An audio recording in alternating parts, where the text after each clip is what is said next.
बिना सपोर्ट के हवा में टिकता ही नहीं। अरे कमाल है। अब इसके लिए हिंदी भाषा में एक बड़ा ही सुंदर सा शब्द है गुरुत्वाकर्षण, यानी कि ग्रेविटी। अब ग्रेविटी के नियमों को मात देना बिल्कुल आसान नहीं। अब वो करने के लिए या तो फिर आपको किसी स्पेसक्राफ्ट में बैठना पड़ेगा या फिर जेट में।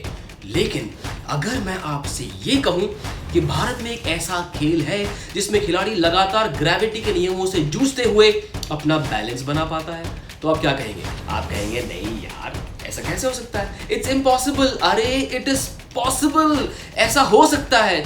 आई विल टेल यू हाउ।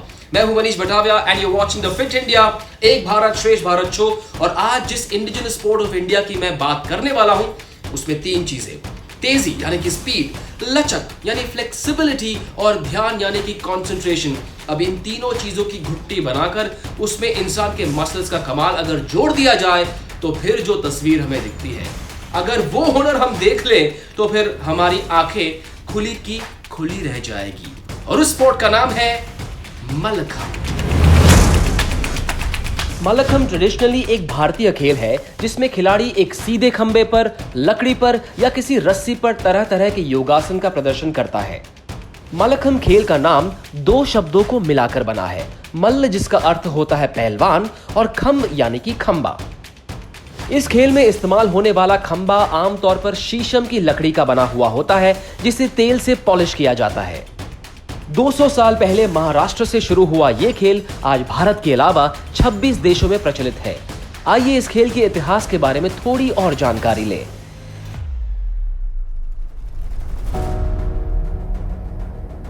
इतिहास के पन्नों को अच्छे से खंगाला जाए तो मल्लखंब की जड़ें 12वीं शताब्दी से जुड़ी हुई मिलेंगी, जहां चालुक्य राज्य के एक ग्रंथ मानस उल्हस में इसका जिक्र है। इसके बाद 19वीं शताब्दी में पेशवा बाजीराव II के पर्सनल एडवाइजर बालमभट्ट दादा देवधर ने मल्लखंब को फिर से प्रचलित किया। जब उन्होंने पेशवा के पहलवानों को प्रशिक्षण देने के लिए मल्लखंब की तकनीकियों का इस्तेमाल किया। ऐसा भी कहा जाता है कि पेशवा के दरबार में एक बार हैदराबाद के निजाम के यहाँ से 2 पहलवान अली और गुलाब आए और पेशवा के सबसे बेहतरीन पहलवानों को चुनौती दे डाली। तब गुरु देवधर ने मल्लखंब की तकनीकी के साथ तैयारी करके उन दोनों पहलवानों को आसानी से हरा दिया। माना जाता है कि तभी से मल्लखंब का चलन तेजी से बढ़ने लगा और युवाओं में यह खेल बहुत प्रचलित हो गया। 1962 में जिम्नास्टिक्स फेडरेशन ऑफ इंडिया ने नेशनल जिम्नास्टिक्स चैंपियनशिप के अंतर्गत नेशनल चैंपियनशिप ऑफ मल्लखंब का भी आयोजन किया। 1981 में मल्लखंब फेडरेशन ऑफ इंडिया के गठन के साथ इस खेल को एक नई क्रांति मिली और आज देश भर में मल्लखंब के कई चैंपियनशिप का आयोजन होता है, जिसमें हजारों खिलाड़ी हिस्सा लेते हैं। भाई जिस खेल का इतिहास ही इतना पुराना हो, जाहिर बात है ओवर टाइम इसमें कई सारी तब्दीलियां, कई सारे ट्वीक्स आए होंगे to make it more interesting. Mallakhamb की कहानी बिल्कुल सिमिलर है। आज तक ओवर द इयर्स इसे और इंटरेस्टिंग बनाने के लिए कुल मिलाकर 16 अलग अलग तरह के इक्विपमेंट्स का इस्तेमाल हुआ है, जिसमें से खेलों के लिए आज सिर्फ 6 का इस्तेमाल होता है। और जहां तक वेरिएशंस का सवाल है, मल्लखंब में 1 नहीं, 2 नहीं, बल्कि 3 अलग अलग तरह के वेरिएशंस हैं।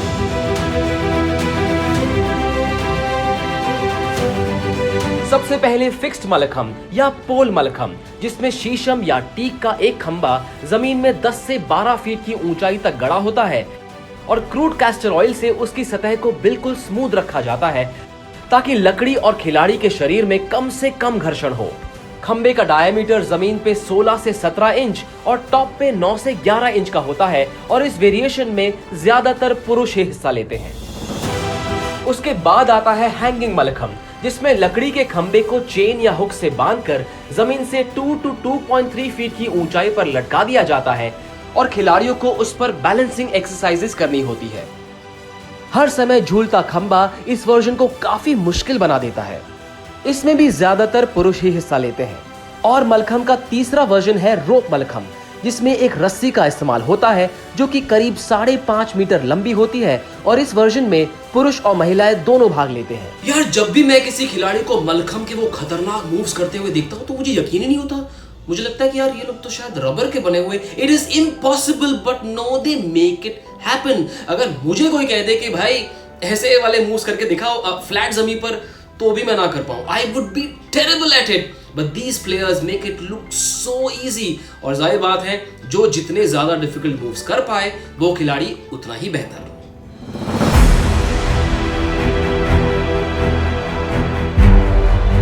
मलखम का रूटीन 60 to 90 सेकंड्स का होता है, जिसमें हर खिलाड़ी को अपनी कला का प्रदर्शन करते हुए अलग अलग आसन के पोजेस और एक्रोबैटिक मूवमेंट्स दिखाने होते हैं।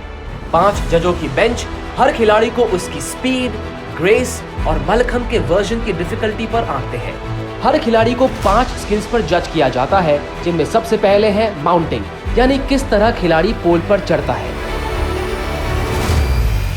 उसके बाद एक्रोबैटिक्स, जिसमें खिलाड़ी को पोल पर तेजी और कुशलता के साथ साथ फ्लिप्स, टर्न्स और ट्विस्ट करने होते हैं।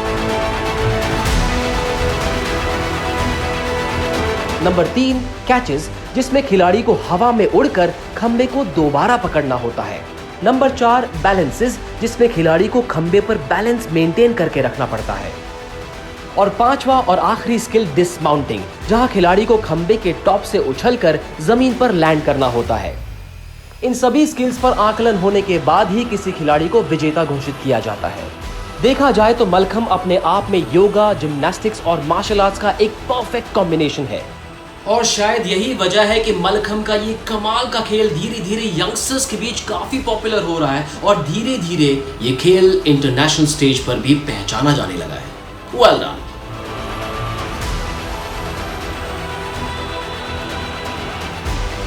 यूएसए, जर्मनी और जापान जैसी कंट्रीज में हर साल इस खेल के आयोजन और प्रदर्शन होते रहते हैं और अब तो कई जगह इंटरनेशनल मलखम चैंपियनशिप्स भी हो रहे हैं। और तो और अब ये खेल कई नेशनल और इंटरनेशनल टैलेंट शोज का हिस्सा भी बन चुका है। हाँ, हमने बहुत देखे Superman, Spiderman type super heroes, लेकिन वो तो फिल्मी हीरो है। रियल लाइफ में मलखम के मूव्स कर पाना एक सुपर हीरो के काम से कम नहीं। क्या आप ये कर पाओगे? भाई ऐसे ग्रेविटी डिफाइंग मूव्स सीख पाओ और कर पाओ तो जाने, क्योंकि दुनिया जान चुकी है हिंदुस्तान की मिट्टी से निकलने वाले ये इंडिजिनस स्पोर्ट्स आजकल दुनिया भर में तहलका मचा रहे हैं and they will only get bigger. You should straight away accept my challenge and make your first move towards becoming a Mallakhamb superhero. I'll be back very soon with the fascinating story of yet another indigenous sport of India. तब तक stay fit. जय हिंद।